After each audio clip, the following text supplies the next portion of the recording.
Welcome back to Better, everyone. Well, some people are waiting for a spring cleaning to really organize their home, but now it's time to stop procrastinating. You can start with just one room and you can start today. And obviously it's not spring, so we can get a little head start on it. We've got organizing and hoarding expert Leslie Josel here to get us started in the room that we all spend the most time in, and that is the kitchen. Good to have you here, Leslie. Thank you for having me. Yes, but where'd this whole term for spring cleaning come from? Why do we have to wait until then to do it, or is it just easier to do it then? I think people just think whether it's warmer, they want to clean a little bit, but I actually like to do it right after the new year. Yeah, and you're inside. You're inside. Absolutely. So you've got some, not just the ordinary tips, but these are things that people can do. You don't have a lot of space. You don't want to go out and buy a lot of extra equipment and things like that.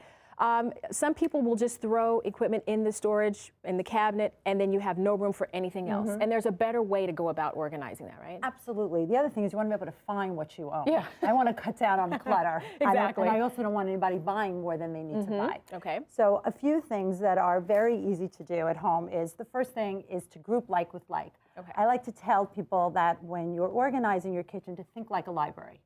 Put all the things that you use together. So for instance, here I have all my teas together, and this is wonderful because it's see-through. I know people laugh at me, but see-through containers are the best because the kitchen has multiple users. Right. So you want anyone who's in the kitchen not only to be able to see what they own, you want them to be able to put them back where they go, and you want to cut down on the spending. And then you're not pulling it out trying to figure out what it is. You can just see right off the bat. See right off the bat. So things like chips would be in one, teas are in the other. Baked goods. Okay. All your baking, like all your ingredients for baking could be in one. If you don't have a spice rack, all your spices. And this is a wonderful basket because it has a handle, makes it even easier to get to. Can we also talk about this this doohickey here? You turned it the opposite direction because we want to think vertical in the kitchen, right? Most people think of this as a baking rack for cutting boards or baking sheets. What I like to do when I walk into a kitchen is think airspace, not only outside the kitchen, but also inside a cabinet.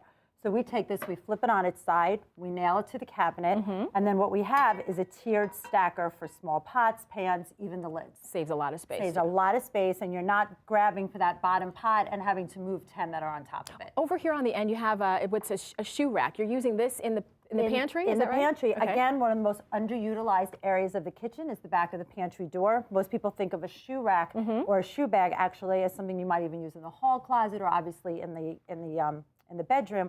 I like it for all those things that you want to corral that you really don't know where they go. So you can do a grab and go for if you have small children, for snacks.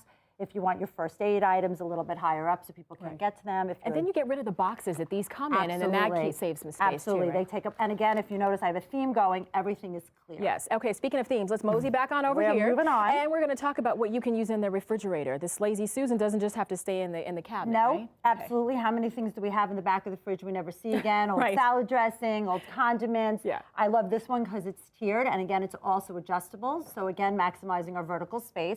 But again, what I love is you can not reaching into the back of the fridge. You can just do a flip and you get what you need. Is that the same idea here with this? Same exact thing. I did spices. You can do canned goods. You can do soda cans. What you don't see is this one is actually adjustable. Again, maximizing our space. Which I really like to do. Just pull it right out. Last but not least, before we go, this is kind of like the organizing station for the family, right? You know, everyone's in the kitchen. You need a little bit of a command center there. So use your wall space. People don't think of walls. This can go right on the wall. You can put in directories if you have them, telephone books, files.